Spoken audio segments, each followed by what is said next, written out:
오늘 1월 28일 목요일 새벽 아침입니다. 오늘 마태복음 7장 13절에서 29절 말씀.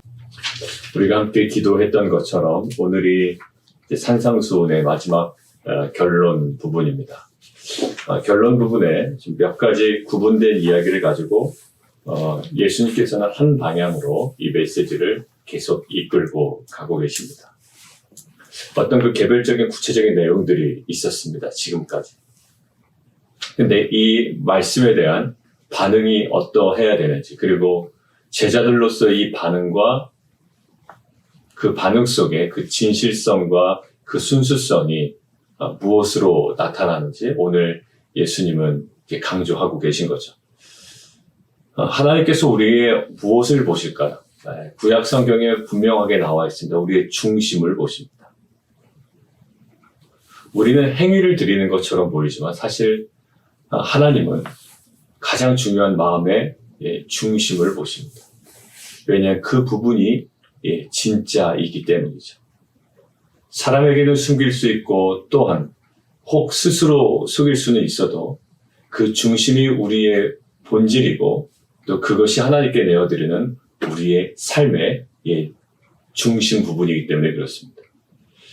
자, 하나님께서 보시는 부분이 뭔가? 오늘 공통적으로 몇 가지 이야기가 나오는 것이 있는데 첫 번째는 뭐냐면 고백은 아니라는 거예요. 고백 자체가 우리의 중심은 아니라는 거예요.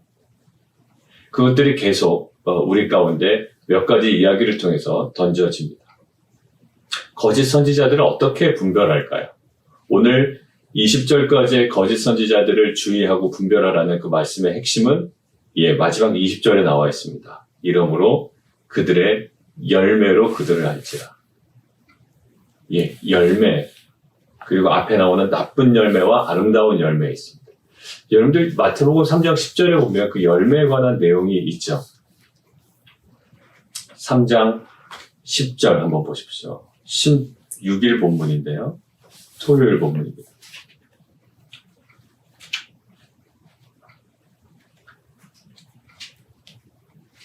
침례 요한이 메시지를 선포합니다.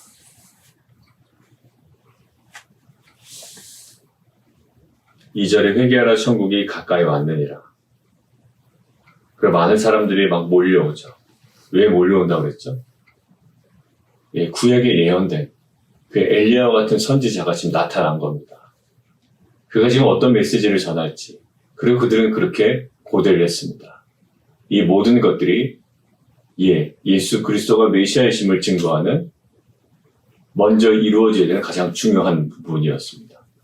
자, 이 침례 요한의 메시지가 회개하라 천국이 가까이 왔느니라. 사람들이 반응을 하기 시작하죠.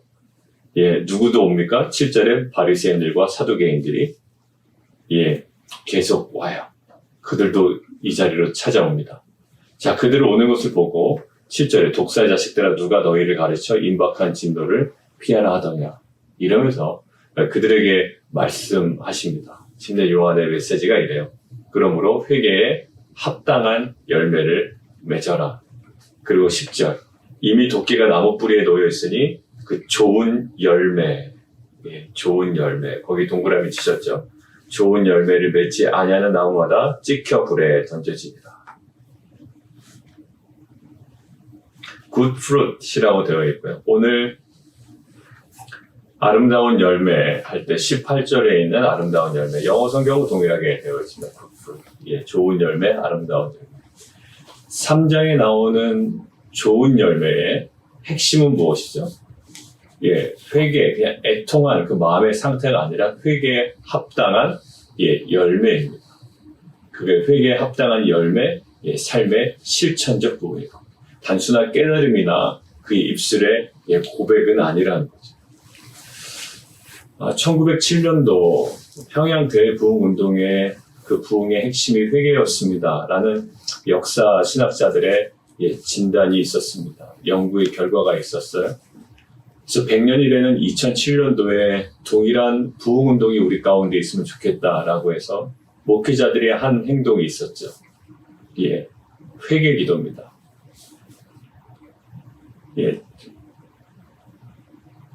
그때 당시에 이제 많은 기자들과 많은 성도들이 약간 비판적으로 봤던 거예요. 왜? 그 회개의 기도라는 내용들이 미리 적어와서 쭉 읽었는데 구체성이 떨어지고 뭔가 좀 이상하다는 거. 1907년도에 부흥의 원인이 회개였으니 우리가 100년째 되는 2007년도에 회개의 기도를 하고 그와 관련된 집회를 하면 부흥이 올 것이다. 이 발상 자체도 되게 좀 아이러니했고요. 그 다음에 그 회개의 내용도 실은 그닥 많은 성도들과 또 많은 교회에게 이렇게 와닿지가 않았습니다. 왜 그럴까요? 왜 그 기도문이 와닿지 않았을까요? 유명한 목사님들이고 그분들이 노력해서 한 글자 한 글자 다 적었을 텐데 1907년도의 회개는요, 회개의 내용보다 무엇이 도드라졌을까요? 길선주 목사님이라든지 그 목사님들의 회개의 기도는 짧았습니다. 회개의 기도는 굉장히 구체적이었습니다. 화려하지 않았어요. 그러나 회개에 합당한 열매들이 그때 맺히기 시작합니다. 자신들이 잘못했던 것, 남의 돈을 훔쳤던 것, 미워했던 것, 마음에 있었던 모든 것들을 내놓고 회개에 합당한 열매를 맺었다라는 거죠. 회개 기도로 끝나지 않습니다. 회개는요, 합당한 열매가 있어요. 오늘 마찬가지예요. 거짓 선지자들이요. 어떤 화려한 그 미사옥으로 사람들의 마음을 이끌어 갈 수가 있죠. 마치 양처럼.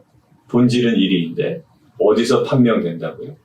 그들의 가르침이나 눈에 보이는 외적인 것이 아니라 결국 그들의 삶에 차곡차곡 쌓여진 그들의 중심이 쌓여진 무엇으로요? 열매로 결정이 난다. 지금 단순한 그들의 고백이 아닙니다. 뭐에서? 삶의 실천에서 발견된다라는 것. 처음에 아까 말씀드렸습니다. 제자로서의 반응의 그 진실성과 순수성, 하나님께서 바라보시는 그 성도의 진실성과 순수성은 그의 입술에 나오는 고백이 아니라 그의 실천에서 발견된다. 어떤 눈물을 흘리는 인상적인 고백으로 주위 사람들, 그리고 더 나아가 자신까지 속일 수 있습니다. 눈물을 흘리고 어떤 인상적인 고백을 하고 이런 어떤 그 회의의 어떤 모습은 보일 수가 있죠. 사람들을 속일 수 있고 스스로도 속을 수 있습니다. 그러나 하나님은 속일 수 없다. 하나님은 고백 자체가 아니라 고백에 따르는 실천적 결과를 바라보시는 분이시기 때문에 한결같습니다. 이것들은. 하나님은 우리의 입술의 고백을 거기도 관심을 갖고 있지만 거기서 멈추시는 것이 아니라 우리 고백에 따르는 실천적 결과를 보시는 분이기 때문에. 그래서 결국 이 산상수훈의 여러 가지 메시지를 던져주고 지금 이 마지막 결론 부분에 예수님께서 강조하신 부분은 뭐냐면 이 모든 설교의 가르침은 어떤 흠모의 대상, 참 좋다라는 흠모의 대상도 아니고 아니면 내가 저런 가르침 내가 동의하지라는 동의의 대상도 아니라 예수님의 입장은 아주 분명합니다. 이 모든 설교의 가르침은 흠모의 대상이다. 그냥 마음 다하는 동의의 대상. 저 교회 가르침보다 이 교회 가르침이 내가 동의해. 참 좋다라는 어떤 흠모나 동의의 대상이 아니라 단 한 가지라는 거예요. 순종을 위해 주어진 거라는 거예요. 모든 설교의 가르침은. 그래서 그것들을 강조하기 위하여 21절이 이렇게 나옵니다. 나더러 주여 주여 하는 자마다 다 천국에 들어갈 것이 아니다. 아주 명확하게 이야기하죠. 뒷부분. 내 아버지의 뜻대로 행하는 자라야 들어간다. 주여 주여 한다라는 행위는 뭘까요? 그냥 고백이잖아요. 근데 그 고백을 거기서 머무르는 것이 아니라 아버지의 뜻대로 행하는 자. 그 고백에 따르는 실천적 결과를 하나님께서는 보고 계신다라는 것.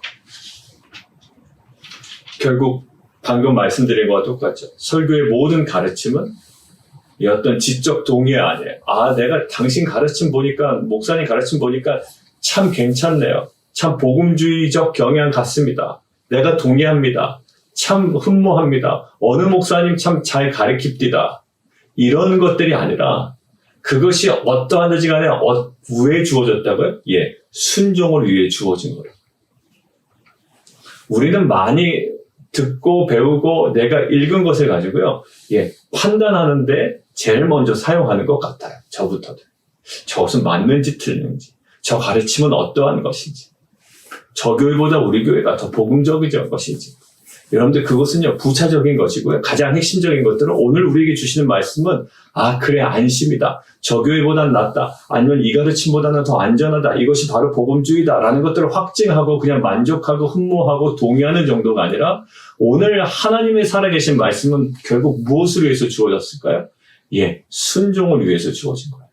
주여 주여 하고 아무리 이것이 나에게 좋습니다라고 해도 결국 하나님의 뜻대로 아버지의 뜻대로 행하는 자라야 들어간다. 이들은 항변합니다. 이들이. 많은 사람들이 나더러 이를 거라고요. 주여 주여 우리가 주의 이름으로 거기 동그라미 치시죠. 주의 이름으로 주의 이름으로 주의 이름으로.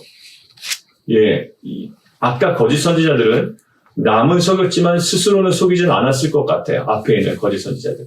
어떤 본인의 의도를 가지고 접근한 거예요. 1위인 거 알아요, 본인이. 네, 양처럼 행동했을 겁니다. 그런데 오늘은 좀 22절은 충격적이에요. 주의 이름으로 주의 이름으로 주의 이름으로. 본인도 본인을 속인 거예요. 이거 어떻게 보면 그날에라는 거. 마지막 순간에 가서 깨닫게 되는 거죠. 굉장히 좀 엄청난 충격적인 장면이에요.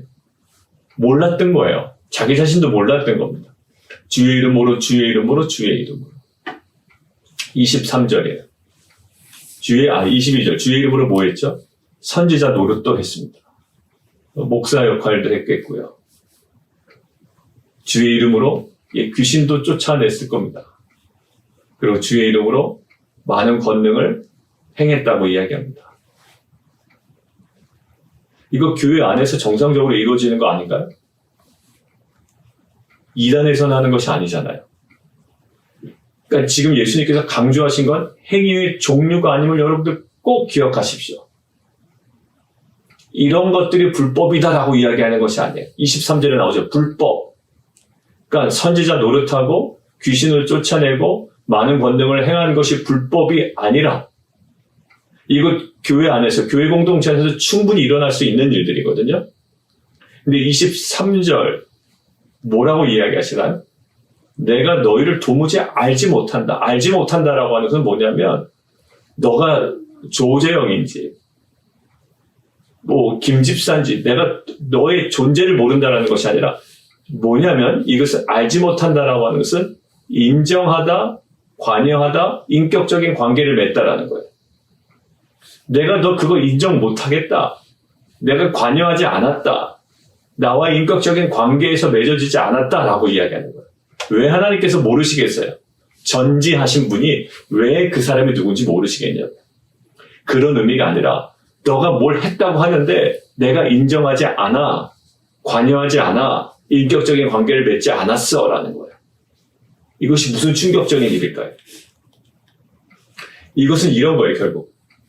하나님의 뜻과 상관없는 종교적 활동들이 교회 안에서조차 얼마든지 일어날 수 있음을 강력히 시사해 줍니다.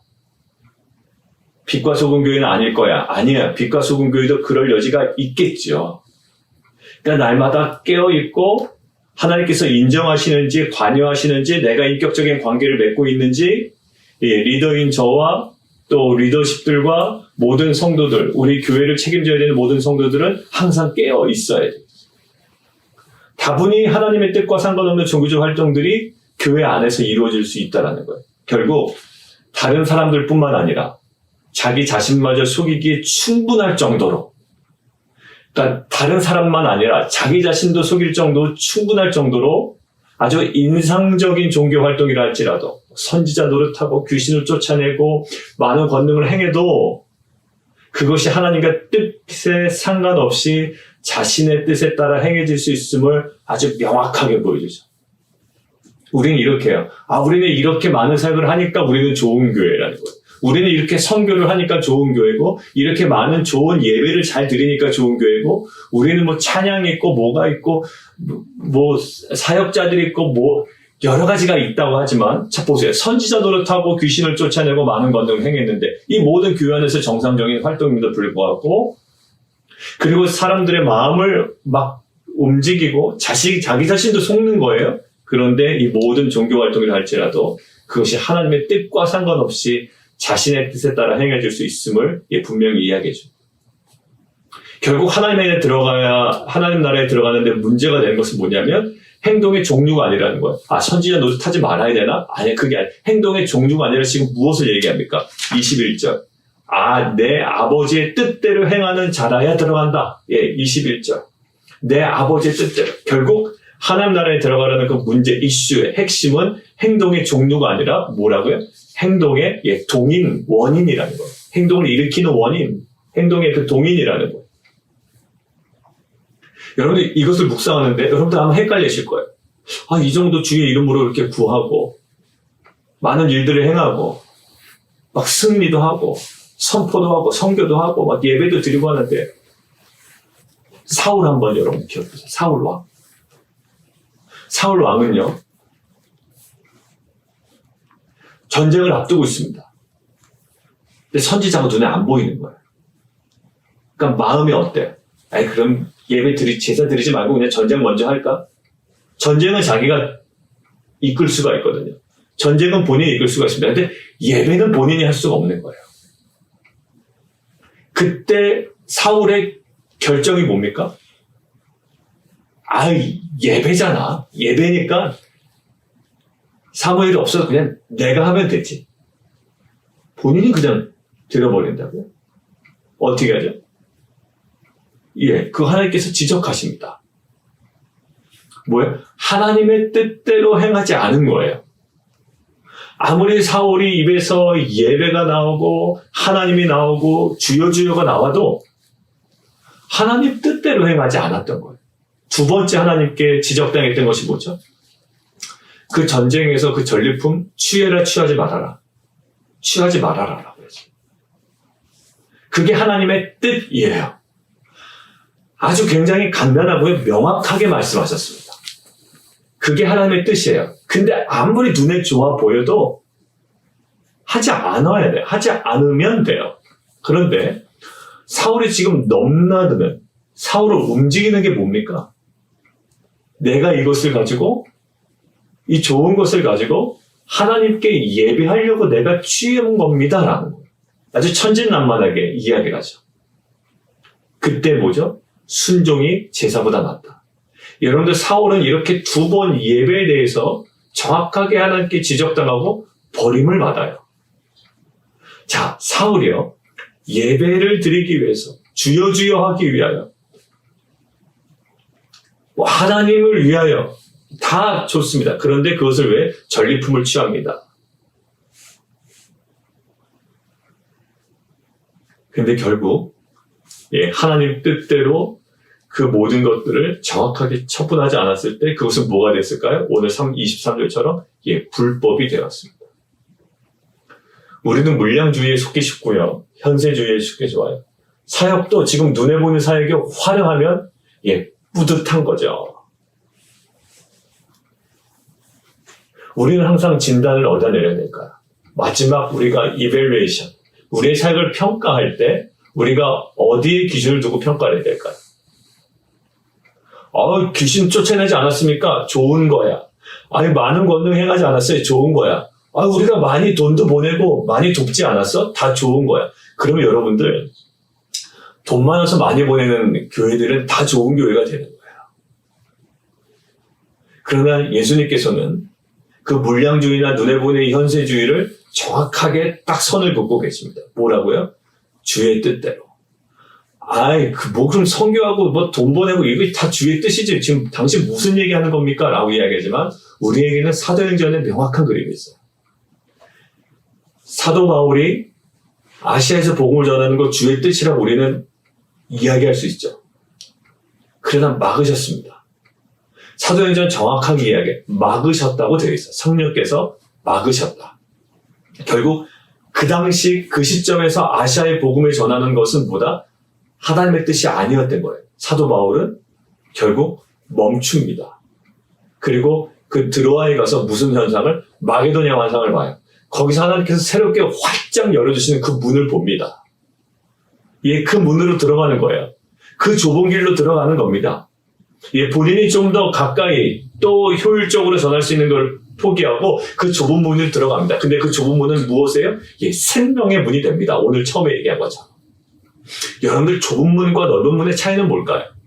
눈에 보이는 부분은요, 좁아 보이고 눈에 보이는 것은 넓어 보여요. 그러나 왜 좁은 문으로 우리가 들어갈 수 있죠? 거기에 뭐가 있기 때문에? 생명이 있고 하나님의 뜻이 있기 때문에 우리가 들어가는 거예요. 근데 왜 사람들은 좁은 문을 포기할까요? 거기에 있는 하나님의 뜻이나 생명을 보지 못하기 때문에 눈에 보이는 그냥 넓은 문을 택하는 겁니다. 여러분들 왜 십자가의 길이 어려울까요? 보기에는 좁아 보이고요. 협착하고요. 뭔가 없어 보인다고요. 그러나 예수님께서도 왜 십자가의 길을 걸어가셨고 좁은 길을 선택하셨을까요? 거기에 생명이 있고 구원이 있고 부활이 있고요. 그 안에 영생이 있기 때문에. 그곳에 바로 하나님의 뜻이 있기 때문이죠. 우리의 모든 사역의 평가, 예수님께서 정말로 온전한 순종을 하셨고 예수님의 사역은 완전했다라고 우리가 평가할 수 있는 하나의 기준은 뭘까요? 고생했기 때문에? 아니에요. 고생도 종류가 있다고요. 사서 고생한다. 사도 바울에게 네가 그 뒷발치기가 무슨 그렇게 고생이냐. 그 고생은 아무 의미가 없는 고생이에요. 그러나 예수님의 그 고생은 왜 의미가 있었을까요? 그 지점에 하나님의 뜻이 있기 때문에 그래요.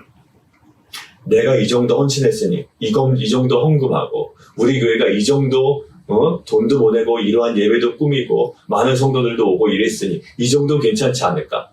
아니에요. 오늘 딱 22절을 만들어요. 주의 이름으로 선지자도 못하고 주의 이름으로 귀신을 쫓아내고 주의 이름으로 많은 권능을 행하고 주의 이름으로 돈도 많이 보내고 여러분들 이것이 좋은 모습의 하나의 모습일 수가 있지만 항상 이밸류에이션은 어디에? 내 주의 뜻대로 아버지의 뜻대로 결국 강조하는 건 뭘까요? 더 나은 의라고. 지금까지 이야기했던 더 나은 의는 자기 스스로 이뤄내는 자기의 의가 아니라 항상 내 자신은 죽고 그 안에 내주하시는 그리스도의 통치하심으로 이루어지는 하나님 나라의 의였던 거예요. 더 나은 의, 그냥 내가 보기에 더 좋은 의가 아니라 자기 스스로 이뤄내는 자기 의가 아니라 철저하게 내 자신은 죽고 그 안에 내주하시는 그리스도의 그 통치하심을 우리 가운데 보여주는 하나님의 뜻을 우리가 알아 그 뜻 가운데 이루어내는 하나님 나라의 의였던 거예요. 그것이 바로 더 나은 의죠. 여러분 산상선교의 마지막 가르침은 뭘까요? 그것들을 확증합니다. 24절이에요. 그러므로 앞에 있는 내용을 봤죠. 그러므로 누구든지 이 말을 듣고 행하는 자는 무엇을 강조합니까? 내 뜻대로 행하는 자, 아버지의 뜻대로 행하는 자, 좋은 열매 이렇게 강조했잖아요. 분명히 얘기합니다. 눈에 보이는 그 행동이 참 중요한데 기준이 명확해요. 이 말을 듣고 행하는 자. 그 집을 반석 위에 지은 지혜로운 사람 같다라는 거예요. 그 당시에는요. 강이 있는데요. 건기 때는 강이 보이지 않아요. 강의 줄기가 보이지 않습니다. 그 지역이요. 그래서 그 지역에 그냥 땅이죠. 메마른 땅이에요. 다 동일해 보입니다. 거기다 집을 짓는 거예요. 그러니까 이들이 집을 짓는데 수고를 아끼지 않아요. 그러니까 집을 짓는 수고는 동일합니다.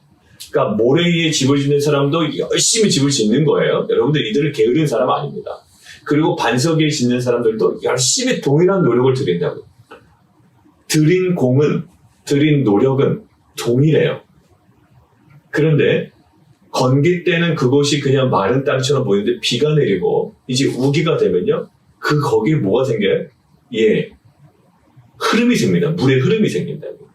그래서 거기가 어느 순간에 무너져 내린다고. 결국 무엇일까요? 열심히 있고 그 집을 세운 노력이 있어요. 그렇지만 결국 예수님께서 의도하시고 지금 포인트 하시는 지점은 뭘까요? 우리가 열심인 것도 참 중요합니다. 매사에 열심히신 분도 계시고요. 열심으로 사는 거 중요해요. 근데 그 열심에 정확한 기초가 있어야 된다는 거예요. 집을 짓는 열심은요 동일해요. 근데 그 열심을 세우는 기초가 중요해요. 뭘까요? 이 말을 듣고 행하는 것. 어디다 세워야 된다고요? 반석 위에.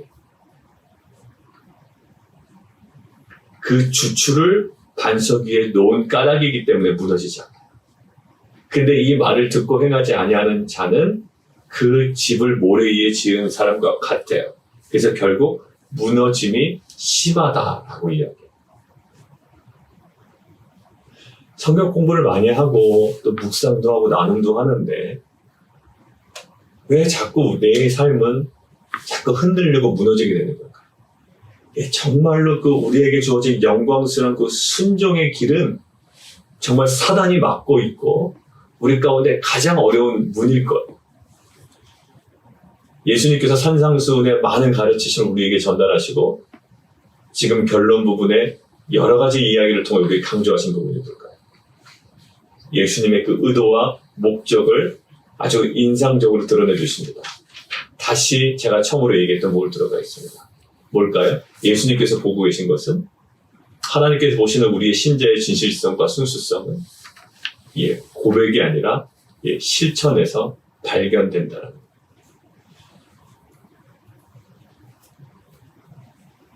우리에게 전해진 그 설교의 말씀, 오늘 지금 우리에게 던져준 또 우리에게 임한 이 말씀은 흠모의 대상이나 우리가 동의하는 정도가 아니라 우리의 순종을 위해서 주어진 것이 하나님의 고백 자체가 아니라 고백에 따른 실천적 결과를 우리 가운데 보시는 분이십니다. 여러분들 이것이 왜 어려울까요? 13절 좁은 문으로 들어가라. 다시 처음으로 들어갑니다. 좁은 문으로 들어가라. 멸망으로 인도한 문은 크고 길이 넓어 그리로 들어간 자가 많지만 생명으로 인도하는 문은 좁고 길이 협착하여 찾는 이가 적습니다. 뭐를 강조할까요? 제자도의 어려움을 누구보다도 잘 알고 계십니다. 우리 사랑하는 주님께서는 우리가 걸어가는 제자도가 쉽지 않은 것을 이미 알고 계셨어요. 우리의 눈이 그 생명과 영생을 바라지 못하면 우리도 그 넓은 길에 편승하여 걸어갈 수 있는 자임을 누구보다도 잘 알고 계셨다. 우리에게 강조하시는 거예요. 제자도의 어려움의 핵심은 뭘까요? 세상이 선호하는 자기중심적 방식은 아니라는 거예요.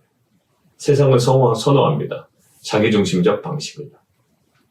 그러나 이 제자도라고 하는 것은 그 십자가의 길을 걸어가는 제자도라고 하는 것은 세상이 선호하는 자기중심적 방식이 아니라 세상을 거스르는 자기 부인적 삶의 방식이라는 거예요.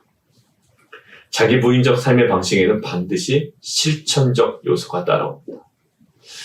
저는 사랑하는 성도 여러분들, 또 어제도 그 손대접팀에 여러 가지 또 사안이 이렇게 툭 튀어나오니까 손대접팀에 부랴부랴 또 어제 준비하고 제가 보니까 많은 또 여성들이 준비해서 또 오늘 또 많은 부부들을 사역으로 섬긴다고 하시는데 여러분들 각자의 그 일상이 있고 또 바쁜 일정이고 가정을 챙겨야 되시는 여러 가지 상황 가운데서도 정말 그 삶으로 자기 부인적 방식의 삶을 살아가는 우리 여성들, 성도님들의 삶을 바라볼 때 이게 정말 팔복의 삶을 살아가는 공동체 아름다운 모습이다라고 생각이 들었습니다. 우리가 갖고 있는 역량이요, 성도의 숫자가 많은 것도 아니고 재정이 풍성한 것도 아닙니다. 그러나 우리가 갖고 있는 그 모든 것들을 하나님 나라의 방식대로 세상을 거스르는 또 자기 부인적 삶의 방식으로 그 삶의 실천적 모습이 그동안에 우리 여성들이, 우리 성도님들이 말씀을 묵상하고 같이 쉐어링했던 구체적인 그 열매로 하나하나 드러나는 것 같아서 참 저는 감사했어요. 여러분들 오늘 예수님께서 강조하신 건 뭘까요? 팔복으로 시작된 그 산상수훈의 메시지.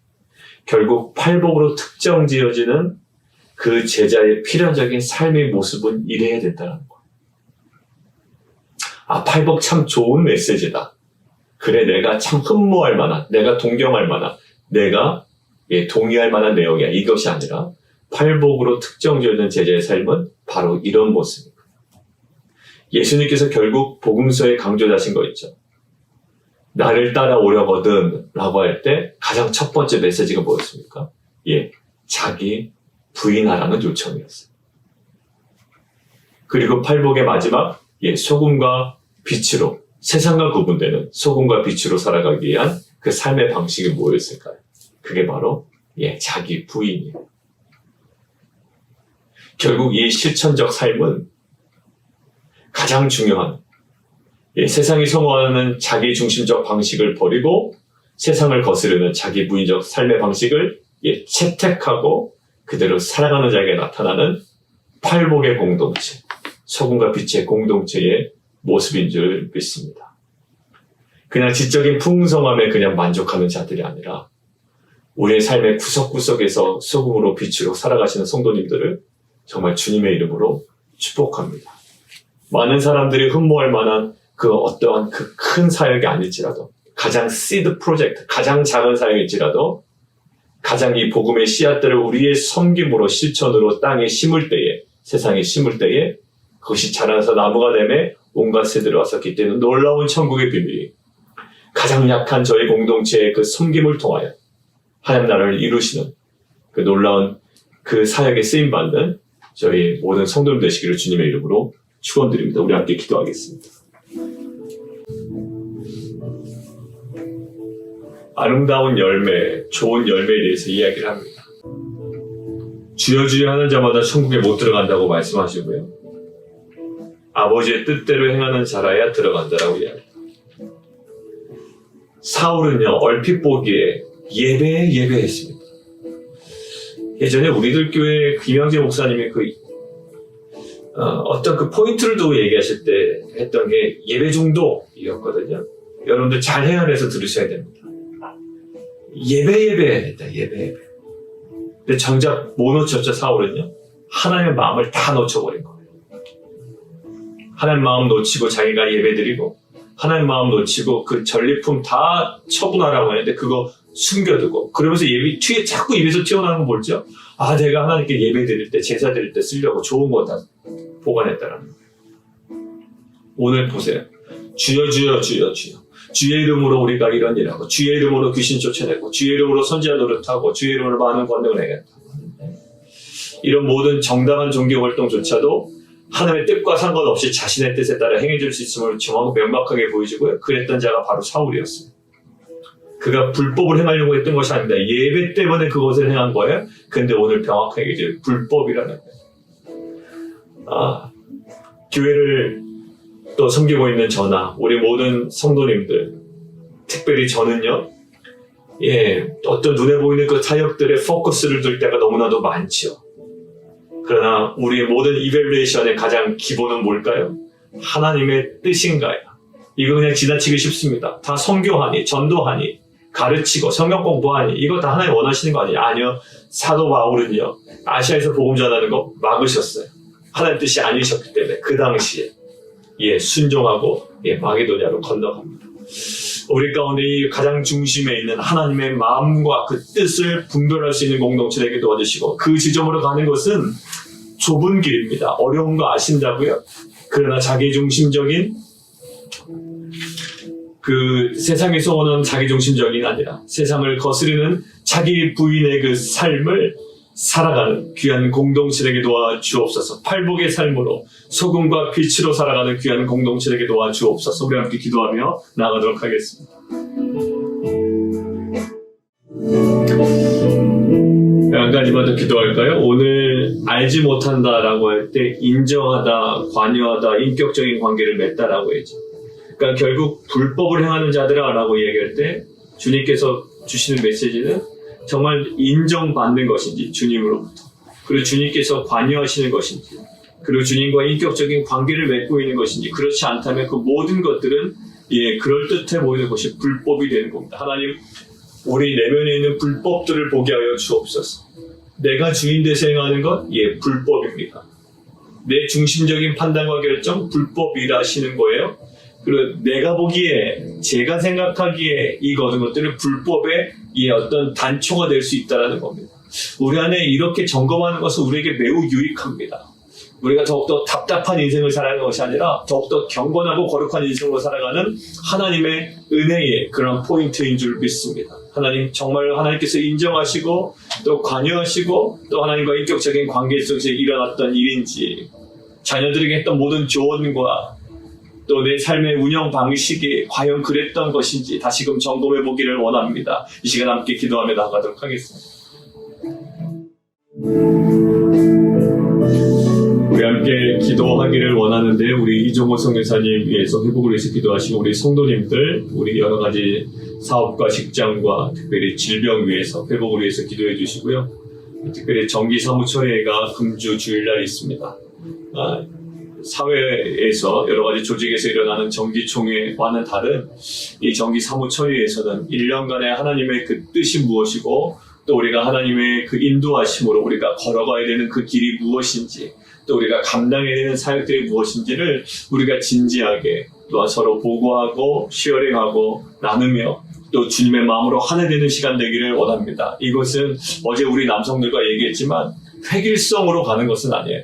여러 가지 사역의 다양성 속에 오로지 우리를 하나로 이끌고 가시는 그 동인, 하나님의 그 뜻을 발견하는 은혜의 시간으로만 주님 삼아 주시옵소서. 우리 함께 기도하며 나가도록 하겠습니다. 살아계신 하나님, 거짓 선지자들 판단하는 것은 좋은 열매인지 나쁜 열매였는지였습니다. 그러나서 보니까 뒤에서 주장하는 사람들 그렇습니다. 저는 삶에 좋은 열매가 있습니다. 저는 주의 이름으로 귀신을 쫓아내고 선지자 노릇하고 많은 권능을 행했습니다. 예, 정말 좋은 열매 같습니다, 주님. 그러나 주님께서는 말씀하십니다. 하나님 나라에 들어가는데 또 하나님께서 관심 두고 계시는 것은 행동의 종류가 아니라 행동의 동인이다. 하나님께서 인정하시고 관여하시고 하나님과 인격적인 관계를 맺고 있지 않으면 그 모든 것들은 교회 공동체 안에 일어날 수 있는 분명한 일임에도 불구하고 불법이라고 우리에게 말씀하십니다. 우리가 스스로 사역하고 계획하고 결정했던 그 모든 것들을 다시금 돌아볼 수 있는 시간 되게 도와주시고 정기 사무 처리를 앞두고 또 하나님 우리 모든 공동체와 리더십들과 저에게 정말 이 모든 것들을 이밸루에이션하고 또한 새로운 것들을 계획하며 나아갈 때 오직 주의 마음을 구하는 겸손히 우리 가운데 회복되게 하여 주옵소서. 예수 그리스도 이름으로 기도드리옵나이다. 아멘.